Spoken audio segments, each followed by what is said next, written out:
شادی یا بزنس۔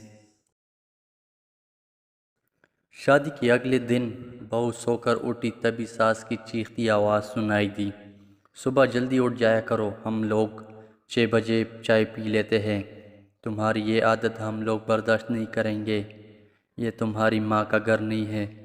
بہو نے کوئی جواب نہ دیا، وہ اپنے کمرے میں گئی اور ایک ڈائری، پین اور بیگ لے کر واپس آئی اور کہا، ساسو ماں، یہ وہ لسٹ ہے جو شادی سے پہلے آپ لوگوں نے میری گھر بھیجی تھی، آپ چیک کر لیں کوئی چیز کم تو نہیں۔ ہونڈا کار 35,60,000، smart T V 42 inch 52,000، fridge 85,000، washing machine automatic 30,000، mixie, oven اور الیکٹرانک سامان 1,60,000، صوفہ، ڈائننگ ٹیبل، ڈبل بیڈ 2,30,000 نقد رقم، 5,00,000 یہ رہیں رسیدیں۔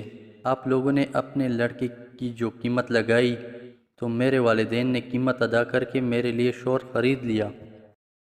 اب آپ یہ بتائیں کہ آپ میرے بارے میں تو کوئی ڈیمانڈ نہیں کی گئی کہ لڑکی کیسی ہونی چاہیے اور کتنے بجے سونا اور جاگنا چاہیے وغیرہ وغیرہ۔ پھر اس نے ایک خوبصورت سی بیگ کی زپ کھولی، سب دلچسپی سے دیکھنے لگے۔ ساس نے پوچھا، اس میں کیا ہے؟ بہو نے کہا، میرے والد نے یہ ریوالور دیا تھا اور کہا تھا بیٹی جب تک تم یہاں تھی تو تمہاری حفاظت میرا فرض تھا، اب تمہیں خود اپنی حفاظت کرنا ہوگی۔ ساس نے اپنی بے ترتیب سانسوں پر قابو پایا اور جلدی سے کہا، بہو تمہاری نیند ابھی کچی ہے، جا کر سو جاؤ، جب نیند پوری ہو جایا کرے تو خود ہی اٹھ جایا کرنا، میری شہزادی۔ اس کہانی سے آپ کو کیا سیکھ ملی؟